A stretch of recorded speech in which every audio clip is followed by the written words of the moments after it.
1789년 7월 14일 오늘이죠. 프랑스 대혁명이 시작되면서 이 왕정시대가 끝나고 새로운 시대로 변혁이 일어나는 아주 큰 변화가 일어난 시대가 있었답니다. 그래서 이제 그런 시대를 맞이하면서 이 직업이라고 하는 부분에서도 큰 변화가 일어났어요. 노동은 천시받던 그런 시대에서 모든 사람들이 직업에 종사하는데 그래야만 하는 그런 시대로 변화가 일어났죠. 천한 사람만 일하던 그런 시대를 뛰어넘는 그런 변화가 사회에서 일어났습니다. 동시에 교회 안에서도 일어나는 변화가 일어났는데 종교개혁이 또 일어났습니다. 그래서 1300년도에 일어난 르네상스 운동으로 유럽 전체가 이러한 새로운 개혁이 일어나고요. 교회 안쪽에서는 종교개혁이 일어났죠. 교회 밖에서는 르네상스 운동, 교회 안쪽에서는 종교개혁이 동시다발적으로 큰 변혁이 일어나기 시작하면서 그런 중에도 가장 큰 변화가 일어난 부분 중에 하나가 뭐냐면은 직업, 노동이라는 영역입니다. 이 부분이 큰 변화를 받았어요. 오늘은 물론 이제 선교에 관련된 말씀이기도 하고 전도와 관련된 말씀이기도 하긴 해요. 그렇지만 마태복음 10장 16절의 이 말씀을 통해서 우리의 직장 생활과 우리 직업, 노동에 적용을 해서 한번 살펴보도록 그렇게 할게요. 그래서 여러분과 저에게 그런 면에서 큰 이제 오늘 말씀을 적용해서 유익이 되길 바랍니다. 마태복음 10장 16절 같이 함께 읽도록 하겠습니다. 같이 읽습니다. 시작. 보라, 내가 너희를 보냄이 양을 이리 가운데 보냄과 같도다. 그러므로 너희는 뱀같이 지혜롭고 비둘기같이 순결하라.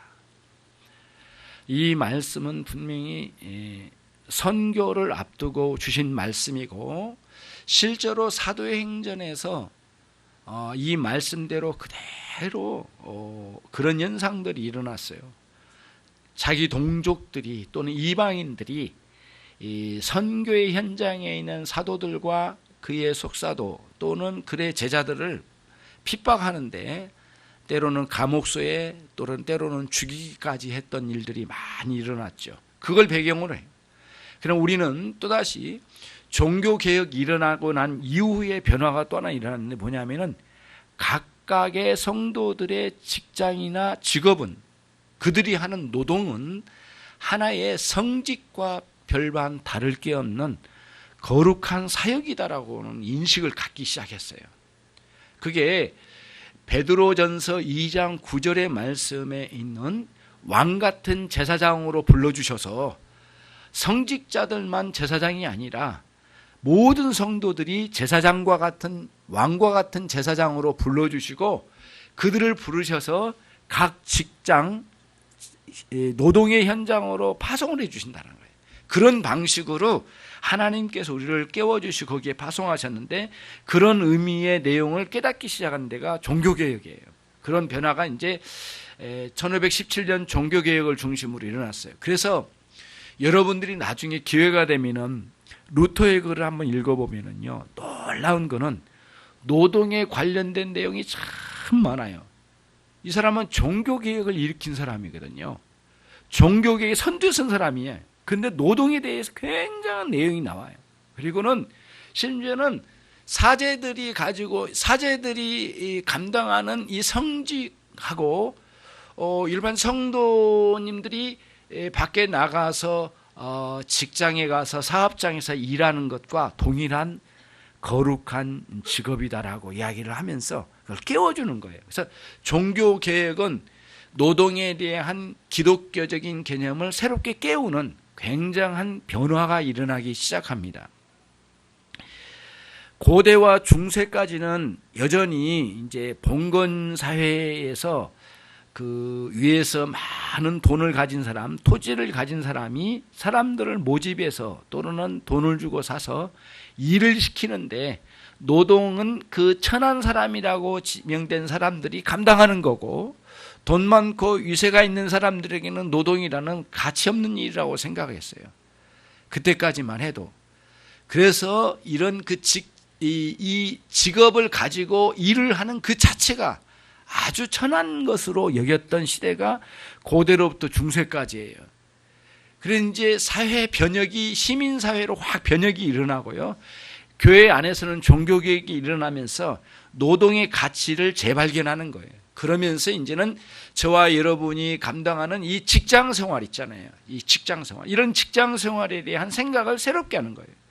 여전히 교회 출석하고 예수님을 믿는 신자들 안에 중세에 있던 잘못된 직업관 그리고 노동관에 여전히 거기에 잠겨 있어서 여전히 이제 교회 가서 헌신하는 것은 훌륭한 일이고 직장에 나가서 일하는 것은 천한 것이거나 조금 떨어진다라고 생각하는 이상하게 중세시대 때의 성속을 분리하여 이원론적인 사고방식을 가지고 살았던 사람들의 사고방식에 사로잡힌 사람이에요. 그러면 안 되죠. 굉장히 부끄러운 모습이에요. 그건 성경적인 가르침이 아니란 건 이미 오래전에 이미 밝혀진 일들이에요. 그래서 오늘 우리가 직장 생활에 관련되는 노동에 있어서 직장 생활에 관련된 부분 오늘 마지막으로 말씀을 드리려고 합니다. 주님께서 오늘 말씀을 통해서 보라 내가 너희를 보냄이 양을 이리 가운데 보냄 같도다 이리 말씀해 주시면서 우리를 단순히 선교의 현장이나 또는 전도의 현장으로만 보내주신 것이 아니라 루터의 해석이나 종교개혁자들이 이야기한 것처럼 그들이 해석한 것처럼 우리를 직장으로 파송한다는 거예요. 주님이 우리를 구원하셔서 하나님의 자녀 삼으시고 겉모습은 똑같고 직장도 달라진 건 없어요. 일하는 모습 다 똑같지만은 우리의 사고방식과 영혼의 변화를 일으켜 주셔서 직장을 대하는 태도를 바꾸시고 마음의 자세를 바꾸어 노동에 대한 개념이 전혀 새롭게 된 그런 신자의 새로운 마인드를 가지고 직장에 나가 일하게 되고 학교 가서 공부를 하게 되고 그리고는 사업장에 가서 내 일을 해내는 거죠. 그런데 예전에는 우리가 주님의 이런 개념이 이런 직장에 대한 노동에 대한 개념이 잘 세워지지 않을 때에는 교회에 가서 거룩한 일을 감당하다가 속된 일에서는 또 거기서 일하다가 양쪽의 일이 너무 갭이 크고 너무 힘들어서 어떤 분이 그런 이야기를 저에게 해요. 목사님은 좋겠어요.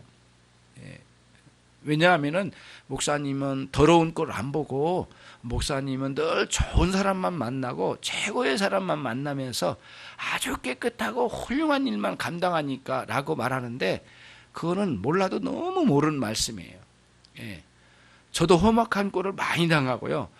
여러분 이상으로 저도 사단에게 많은 공격을 받는 사람이에요. 때로는 기도하지 않으면은 도무지 일어설 수 없을 정도로의 공격을 많이 받아요. 그때마다 주님 앞에 기도하면서 싸워 이겨가면서 영적으로 투쟁을 해요. 전쟁이 내 안에 일어나는 거예요.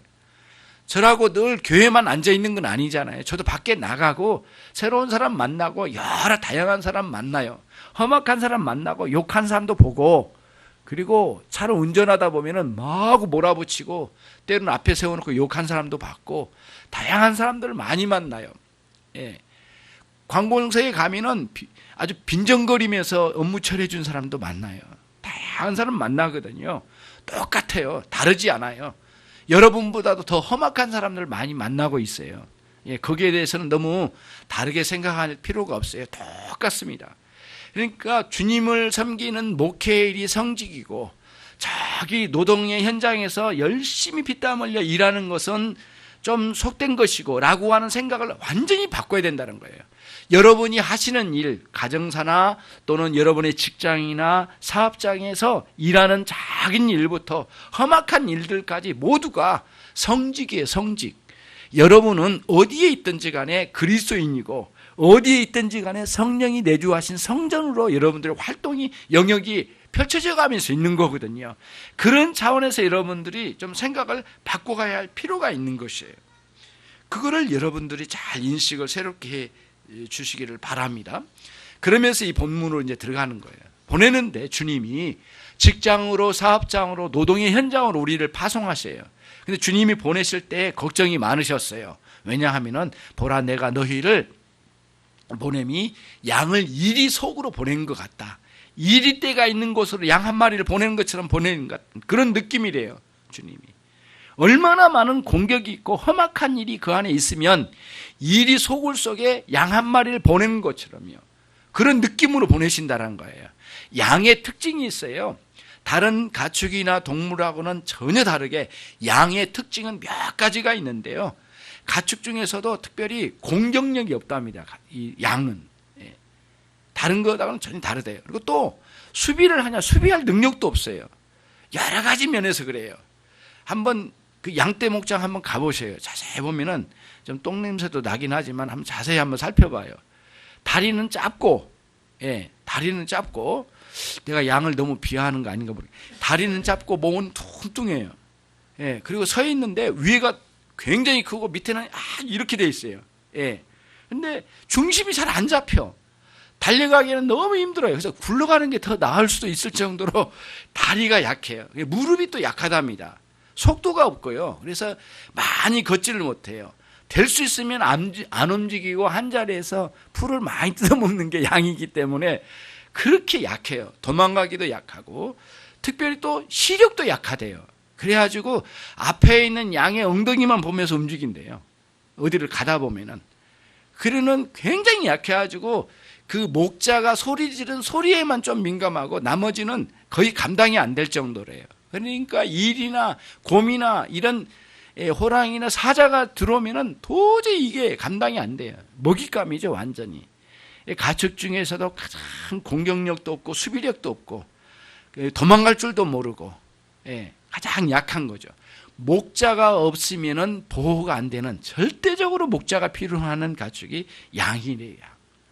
양 한 마리를 이리떼 속으로 보내는 것처럼 저와 여러분을 직장, 노동의 현장으로 우리를 보내주신 거예요. 보내신다는 거예요.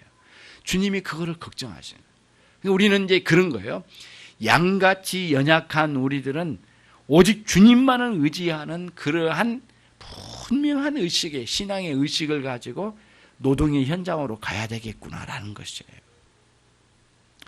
여기서도 이제 이 건물의 이런 관리비나 이런 문제들로 많은 일들이 있거든요. 그러면은 막 어떤 사람은 소리를 지르고 막 이런 일들이 있어요. 막해요. 그래서 될 수 있으면 저는 가만히 있어요. 그러다가 막 악을 쓰고 막 난리를 쳐요. 그러면은 가만히 둬요. 가만히 뒀다가 조금 안정되면은 사장님 이리 오시라고 그래요. 손을 잡고 이리 오라고 그래요. 가지고 어디까지? 목양실까지 데리고 들어가요. 들어가가지고 사장님의 사업이 잘 되도록 돕는 사명이 이 관리실에 있습니다. 관리실의 사명은 잃지 않도록 내가 야단쳐서 늘 세웁니다. 사장님은 오해하신 것 같은데 관리실에 대고 소리 지를 게 아니라 감사하다고 말해야 될 거라고 가르치거든요. 그랬더니 1층에 몇 사람이 나를 만났거든요. 이 사람들이 처음에는 막 악을 쓰고 그러더니 나중에는 커피 마시면서 고개를 푹 숙이더라고요. 너무 잘못했다고. 험악한 일들이 많이 있거든요. 여러분의 직장에는 정말 말도 되지 않는 인격을 가진 사람도 있고, 제가 지난번에 말씀을 드렸잖아요. 어느 외국의 목사님이 설교한 중에 나온 내용인데요. 직장에 가면 얼간이 같은 인간들이 많이 있어. 그런 얼간이 같은 인간들이 여러분을 얼마나 인간적인 대우도 하지 않고 괴롭히는 사람도 있을 텐데 얼마나 고생이 많습니까? 외국의 목회자분이 그 설교 중에 그게 나와요.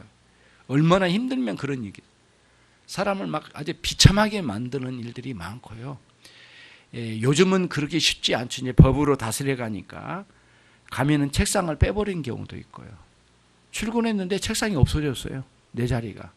얼마나 자존심 상해요. 거기에서 인간적인 완전히 사람을 완전히 깔아뭉개는 거죠. 그런 식으로 모욕을 주면서 우리가 직장 생활을 하는 사람도 있단 말이죠. 그런 속에서 사는 거예요. 그러니까 주님이 이리 소굴 속에 보내는 양 한 마리와 같다고 주님 말씀하신 게 그게 맞는 말씀이라고 생각돼야죠. 거기서 그걸 어떻게 여러분들을 감당하시겠느냐고요. 그러면 여러분 하겠죠. 어떤 대부분의 사람들은 그렇게 해요. 자기들 악을 쓰고 분노하여 막 같이 힘으로 완력으로 혈과 육의 방식으로 싸우겠죠. 그 방식은 주님께서 원치 않는 방식이에요. 그러니까 힘든 거예요. 쉽지 않아요. 예.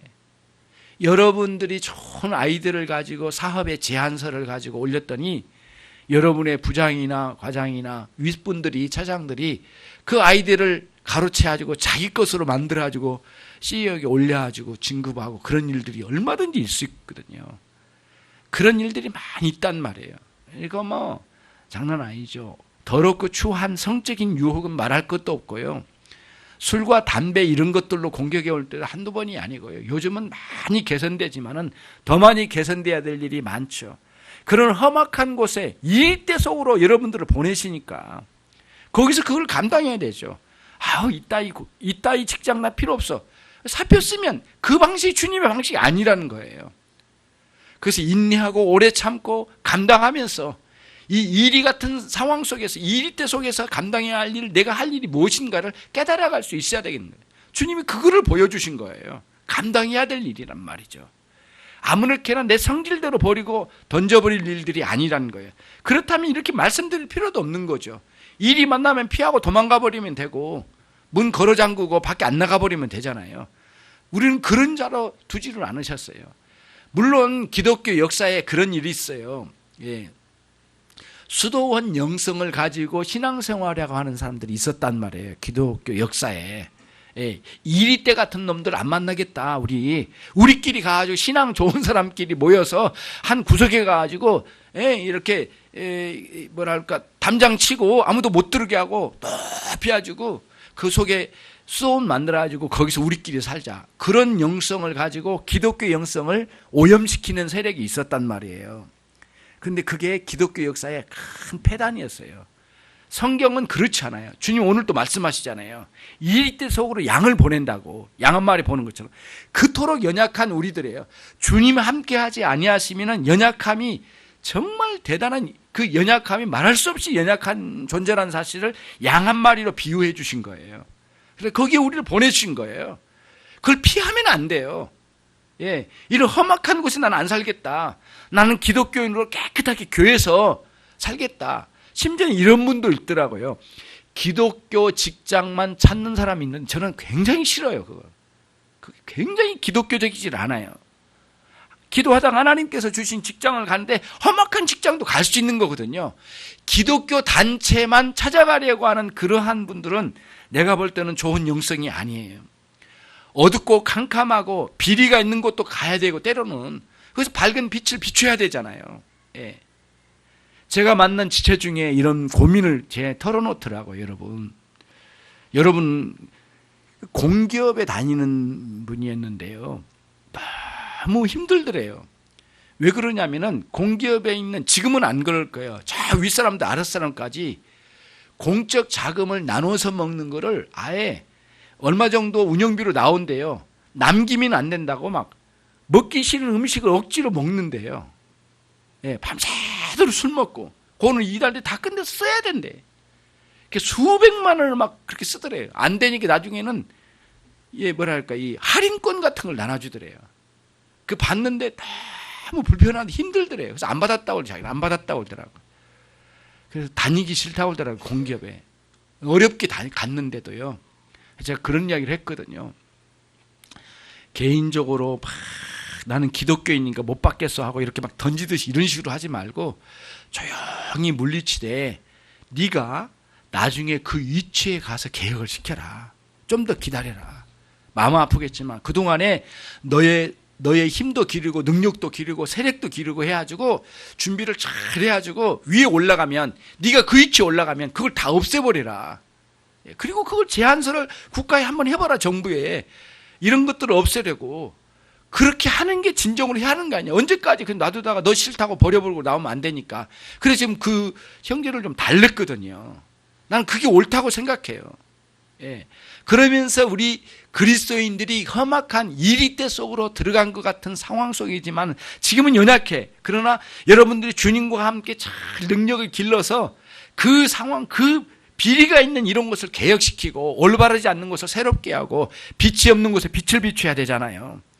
그런 맥락에서 우리는 그 역할을 감당해야 된다는 거예요. 주님이 오늘 말씀하세요. 여러분과 저를 양 한 마리처럼 여기시고 너무 우리 홀로 보내서는 안 되는 거죠. 양 한 마리를 보내신데 주님 당신께서 우리의 목자가 되셔서 우리를 거기에 보내신대요. 주님은 거기에 동행하실 거예요. 목자로서. 우리는 이리때 속으로 들어가요. 들어가는데 어떻게 그 험악한 직장 생활 속에 들어가느냐, 주님이 우리에게 분명하게 말씀해 주셨어요. 오늘 같이 한번 보겠습니다. 후반부에 보시면 그러므로 같이 읽겠습니다. 시작. 그러므로 너희는 뱀같이 지혜롭고 비둘기같이 순결하라. 저와 여러분이 오늘 잘 생각해야 됩니다. 하나님께서, 우리 주님께서 우리를 양으로 여기시고 그분이 목자 되시고 주님이 우리의 인생을 여러 가지 사건과 상황, 그 다음에 환경을 통하여 우리를 도우십니다. 험악한 환경을 때로는 변화시켜서 우리를 선하게 인도하실 때도 있고요. 너무 안 좋은 사람을 만날 때는 그 사람의 마음을 바꾸셔서라도 새롭게 변화시켜 주십니다. 그러니까 이런 식으로 역사하셔서 우리를 도우시고 인도하신 방식이 섭리적 방식이에요. 그런데 그것만으로는 주님이 안 하세요. 그것만으로는 안 하세요. 뭐냐? 다시 말씀드릴게요. 상황을 바꾸고 좋은 사람 만나게 해주시고 환경을 바꿔주시고 여러 가지 사건을 새롭게 전화위복시키신 하나님의 섭리적 방식으로 역사하여 일하심이 너무 소중해요. 그 일이 있어야 돼. 근데 주님은 그것만으로는 안 하셔요. 그 뭐냐? 오늘 말씀이 그거예요. 우리 안에 지혜와 순결함을 제공해 주셔요. 그 방식으로 우리에게 역사하시기를 기뻐하셔요. 그럼 우리는 그럼 앞에 있는 섭리적으로 역사하셔서 우리를 도우시는 방식을 무시하느냐? 절대 그렇지 않아요. 반드시 저와 여러분의 환경과 여건과 사건을 전화위복시켜서 선하게 인도해 주셔야만 해요. 안 되던 사업을 잘 되게 해주신 방식도 있고요. 그리고 그런 좋은 사람을 만나지 못했던 우리의 삶에 새로운 사람을 만나게 해주셔요. 그렇죠? 돈도 없고 세력도 없어요. 그러나 때가 돼 주님께서 그런 것들 제공해 주셔요. 그런 것을 구할 필요가 있어요. 또 구하세요. 하나님 또 그거를 주셔요. 기도 가운데. 때를 따라 주님께서 선하게 인도해 공급해 주실 거예요. 문제는 그 다음이에요. 섭리적으로 도우시는 방식만 구하면 안 된다는 거예요. 그럼 우리는 그 앞에 있는 부분 전자를 먼저 그거는 인식하고 그 다음 오늘 말씀처럼 두 번째는 뭐냐면은 우리들에게는 뱀같이 지혜로움이 있어야 돼요. 직장 생활은 능력 없으면 안 돼요. 여러분이 다니는 직장에서 능력이 있어야 돼요. 특별히 전문가적인 지식 없으면 안 돼요. 꽝이에요. 절대 소용없어요.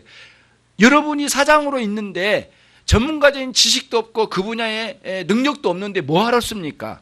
똑같은 봉급을 주면서 능력 있는 사람은 쓰지요. 당장 그 사람은 바꾸치기 하려고 할 거 아니에요. 때로는 부족한 가운데 끌어안을 때도 있지만 그것도 한두 번이지 그 능력 없으면 안 되거든요. 그래서 전문가적인 지식을 갖추지 않으면 안 됩니다. 여러분이 다니는 직장에서 누구보다도 뛰어나게 열심히 그 능력을 배양해야 돼요. 지식을 잘 갖는데 전문가적인 지식과 신앙적인 지식이 잘 어우러져 가지고 그걸 써먹을 수 있어야 돼. 그게 뭐냐면 지혜예요. 지혜.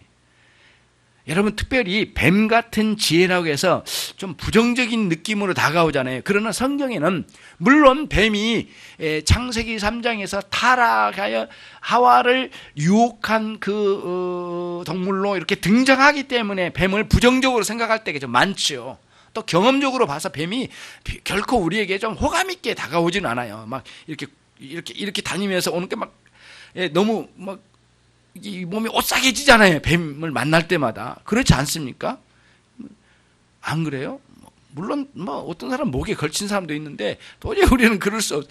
부정적인 느낌도 안 좋고 경험도 안 좋아요. 예. 저는 뱀에 대해서 굉장히 두려운 게 있어요. 어렸을 때 살무사가 수십 마리가 밑에 있는데 바위 위를 뛰어가는데 그 바위 밑에 수십 마리, 수백 마리가 살무사가 있더라고요. 한 마리에 물리면 그냥 즉사에 죽는 건데요.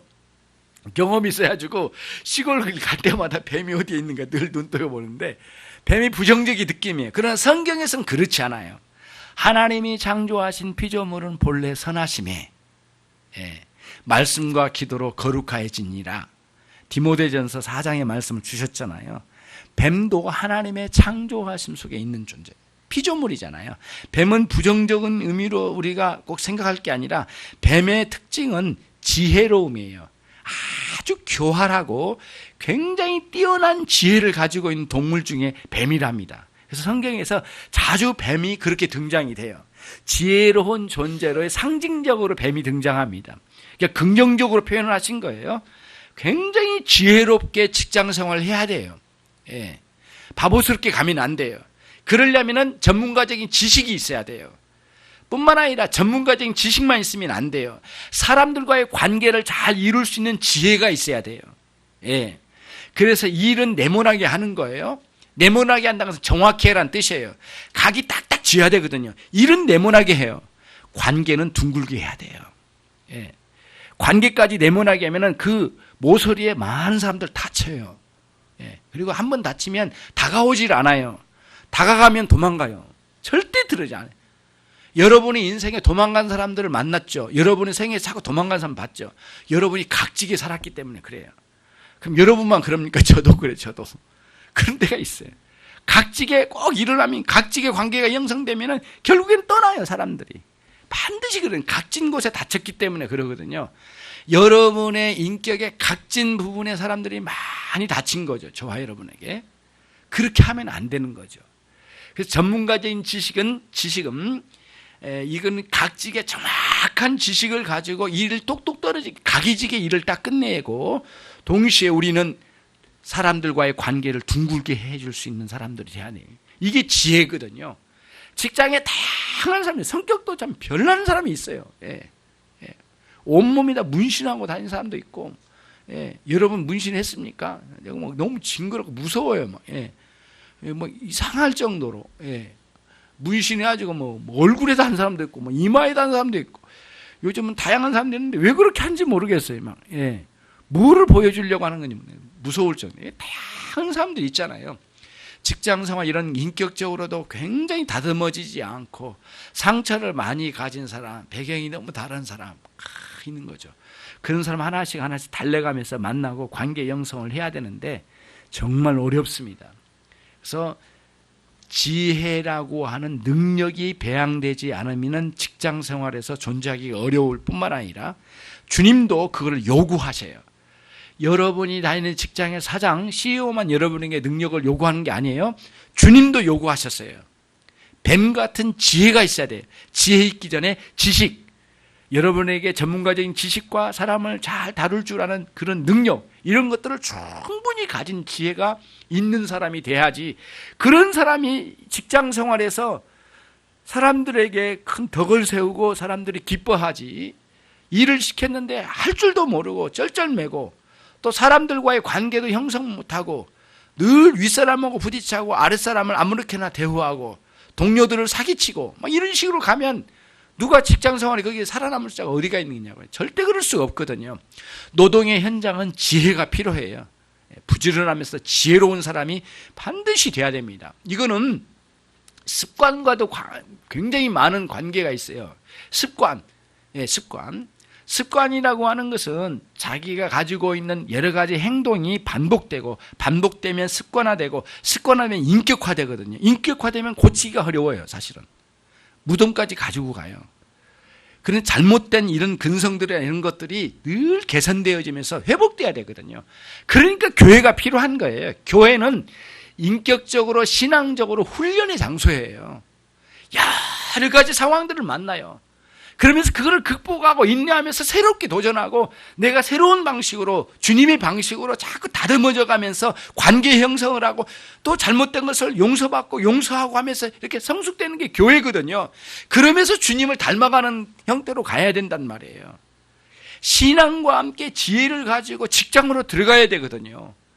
굉장히 이건 중요한 문이 있어요. 지지난주에 한번 말씀을 드렸잖아요.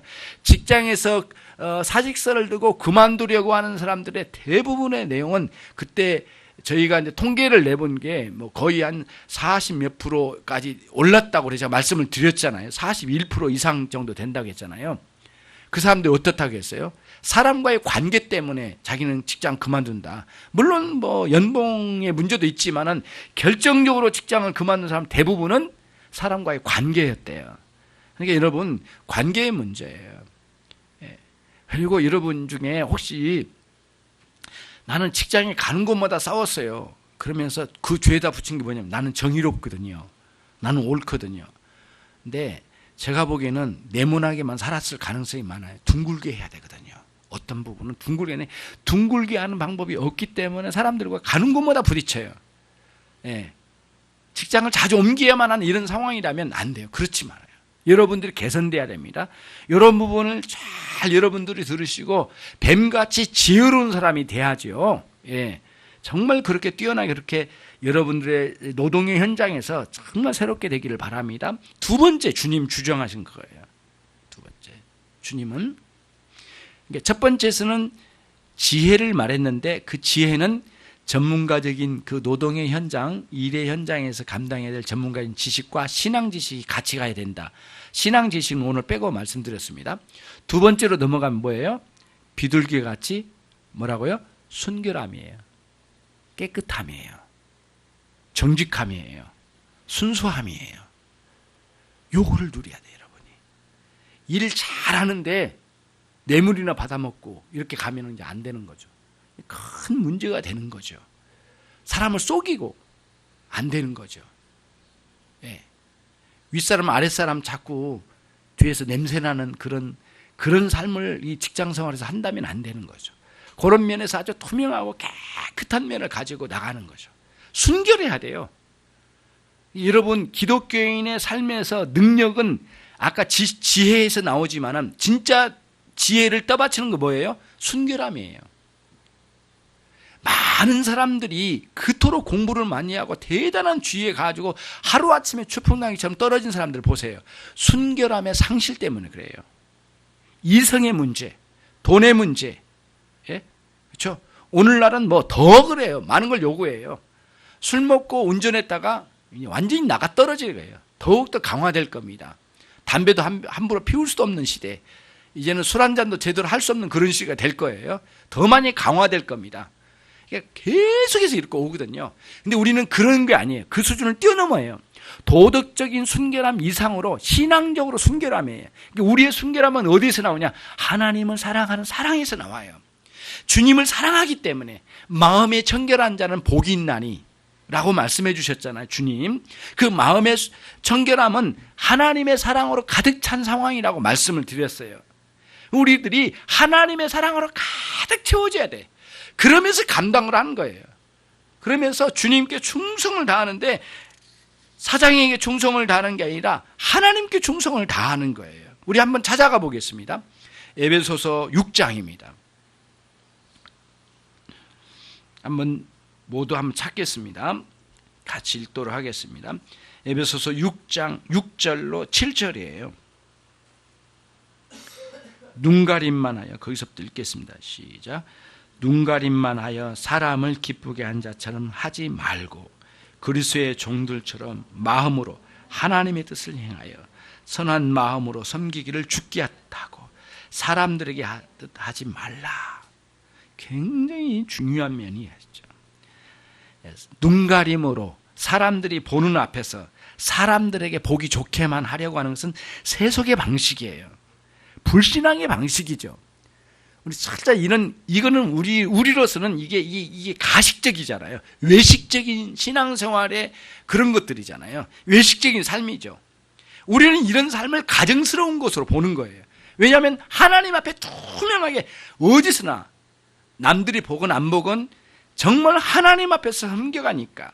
그러면서 우리의 진정한 주인 되시고 영원한 주인 되신 그리스도 앞에서 종들처럼, 주님의 종처럼 주님께 충성을 다하는 거예요. 그러니까 여러분이 섬기는 직장의 사장이나 상사보다도 더 위에 계신 분, 하늘에 계신 우리 주님, 우리 하나님께 충성하는 그러한 마음의 마인드를 가지고, 그런 정신을 가지고, 그런 가치관을 가지고 충성을 다하는 거예요. 이게 우리들이 직장 생활하는 원리거든요. 이 방식이에요. 거기에 마음의 투철함과 뜨거운 열정이 없으면 안 돼요. 공부를 하고 있습니까? 직장 생활합니까? 사업을 하십니까? 여러분, 거기에 이런 열정이 하나님을 사랑하는 아주 뜨거운 열정으로 하나를 해내는 거예요. 예. 사람을 만나도, 오늘의 업무의 완수를 위해서도, 새로운 사람을 만나가지고 사업을 구상하더라도 이런 면에서 아주 뜨거운 열정이 우리 안에 있어요. 주님을 향한 뜨거운 열정을 가지고 그 사랑에 겨워서 우리들이 순수한 마음으로, 순결한 마음으로, 이 정결한 마음으로 이 순결성을 잃지 않고 주님께 충성을 다하는 이 방식으로 우리가 직장 생활에 충성을 다하는 거예요. 이것이 오늘 이 내용이 우리에게 요구하신 주님의 말씀에, 보라, 내가 너희를 보냄이 양을 이리 가운데 보냄과 같도다. 반드시 내가 너희의 목자가 되리라. 이런 의미가 있어요. 그 다음에 그러므로 너희는 나를 목자로 여기고 너희는 뱀같이 지혜로우라.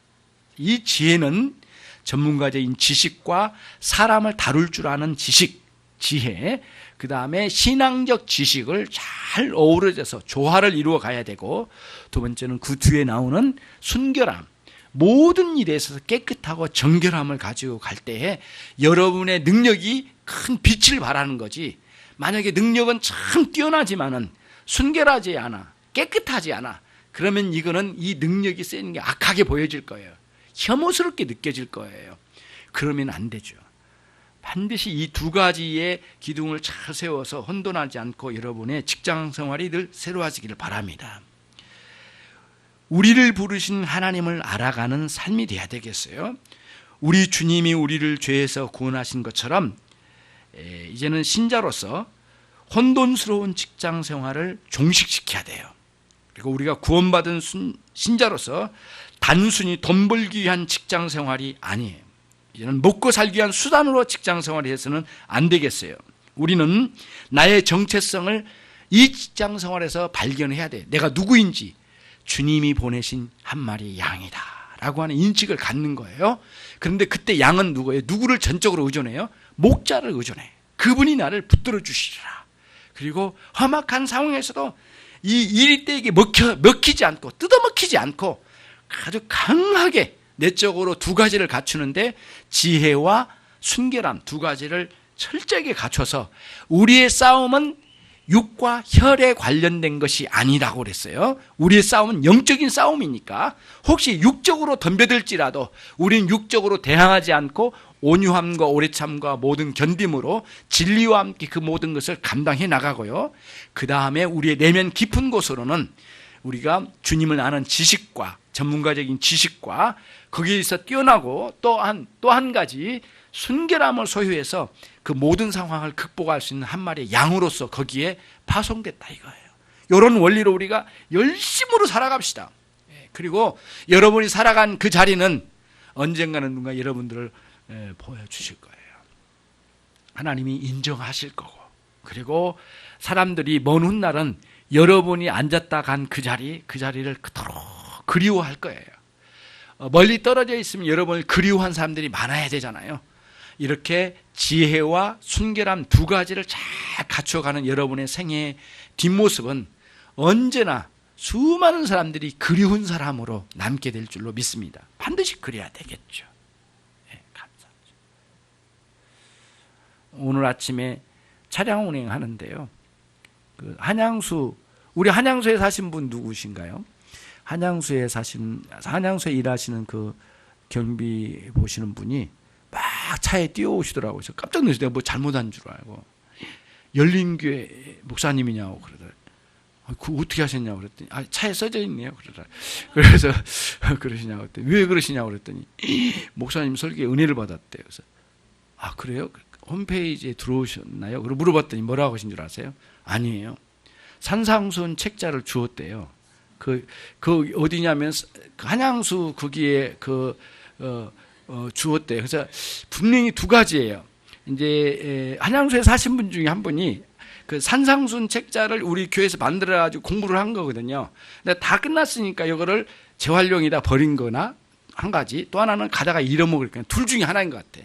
버렸으면 나한테 혼나는 거고, 그 다음에 잃어버렸으면은 안타깝게도 한 권 줄 거고, 이렇게 되는 건데, 그분이 와가지고 산상수 은혜를 많이 받았대요. 깜짝 놀랐거든요. 그거를 탐독하고 있대요, 지금도.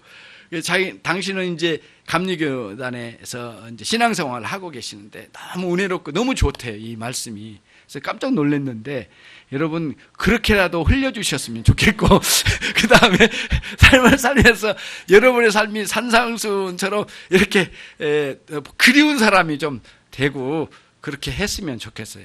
그래서 잃어버린 것도 감사하고 재활용해 버린 것도 감사하다 이런 생각을 하고 오늘 이제 교회로 왔는데요. 직장생활과 여러분의 삶이 하나님 여러분을 늘 보고 계실 거예요. 어떻게 사는가. 그냥 사람들을 의식할 건 없고 주님을 의식하면서 주님께 충성을 다하면서 지혜와 순결함으로 열심히 하나님께 살아가는 여러분이 되시길 바랍니다. 여러분 삶은 반드시 주님이 크게 빛나게 해 주실 줄로 믿습니다. 기도하겠습니다. 주님 감사합니다. 오늘 또 저희들에게 직장 생활의 두 가지 요건을 말씀해 주셨습니다. 저희의 삶에 이 두 가지 요건이 잘 갖춰져 가게 하시고 일생 동안 흐트러지지 않게 해주시고 주님께 충성을 다하는 한 마리의 양처럼 세워진 당신의 종들이 되게 해 주시옵소서. 감사합니다. 하나님, 오늘 각각의 심령들이 직장에서 지치거나 낙심했을 그런 영혼들도 있을 텐데 큰 위로를 더해 주시고 끝까지 인내하고 오래 참으며 모든 것을 견디며 진리와 함께 즐거워하며 그 직장에서 승리하는 귀한 종들이 되게 해 주시옵소서. 왜냐하면 우리를 그곳에 보내신 분은 우리 주님이시기 때문입니다. 우리의 목자 되신 주님, 영원토록 우리와 함께 해 주시옵소서. 예수 그리스도의 이름으로 기도 올리옵나이다.